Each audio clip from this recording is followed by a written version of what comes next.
80 লক্ষ জনই জন্মগ্রহণ করার পর সাধের মানব জন্ম পেলাম। এই মানব জন্ম পাওয়ার আগে আমরা বিভিন্নবার বিভিন্ন জনিতে জন্মগ্রহণ করলাম।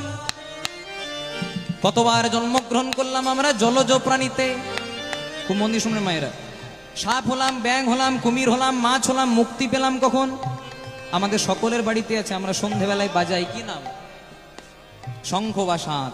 যেদিন আমরা শঙ্খ রূপে জন্মগ্রহণ করলাম, আর শঙ্খটাই আমার গোবিন্দ সেবাই বেজে গেল, লেগে গেল। সেদিন আমরা জলজ প্রাণী হতে মুক্তি পেয়ে গেলাম। মুক্তি পেয়ে গেলাম। তারপর কতবার জন্মগ্রহণ করলাম আমরা উদ্ভিদ রূপে, মানে গাছপালা রূপে।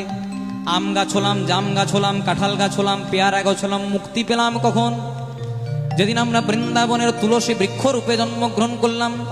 বৃন্দাবৈ তুলসী দেবৈ প্রিয়াবৈ কেশবস্য কৃষ্ণ ভক্তি পদে দেবী সত্যবত্যই নমো নমঃ।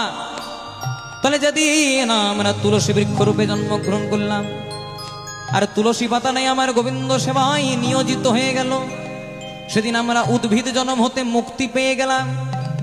তারপর কতবার জন্মগ্রহণ করলাম আমরা পাখি রূপে।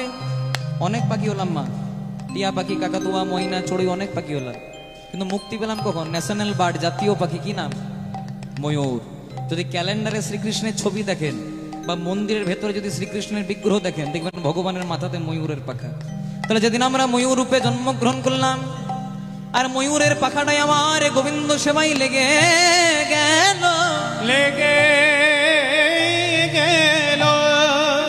দেখ দেখ ভাই, আমাদের পাখি জন্ম হতে মুক্তি হয়ে গেল। তারপর কতবার জন্মগ্রহণ করলাম আমরা পশু রূপে।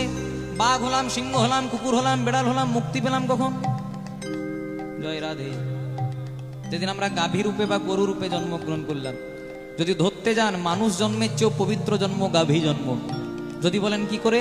গাভীর মলমূত্রটাও গোবিন্দ সেবায় লাগে, সেটা কিন্তু মানুষের লাগে না। আবার অনেকে বলে গরুও যা কুকুরও তা, যারা হাই এডুকেটেড কুকুর পোষেন, তা গরু আর কুকুর যদি একই হতো, তাহলে সকালবেলায় গরুর দুধ দিয়ে চা না খেত, কুকুরের দুধ দিয়ে খেতে পারতেন। জয় রাধে। গাভীকে কোনোদিনও কুকুরের সঙ্গে তুলনা করলে চলবে না। কেন? কারণ গাভীকে আমরা মা রূপে, ভগবতী রূপে পূজা করি। তাহলে গাভীর মলমূত্রটা গোবিন্দ সেবায় নিয়োজিত হয়ে গেল। তারপর আমরা পেলাম সাধের মানব জন্ম। ভগবান এত ভালো একটা বদন দিল হরি বলার জন্য, কিন্তু হরি নাম করলাম না। যখন আমরা মায়ের গর্ভে থাকি কেমন করে থাকি? হেড মুন্ডে, মাথাটাকে নিচে দিক করে, পাগুলো উপর দিক করে। কতদিন থাকি মায়েরা? 10 মাস 10 দিন। যদিও একটা সন্তানের পূর্ণ রূপ পেতে 2.5 থেকে 3 মাস লাগে।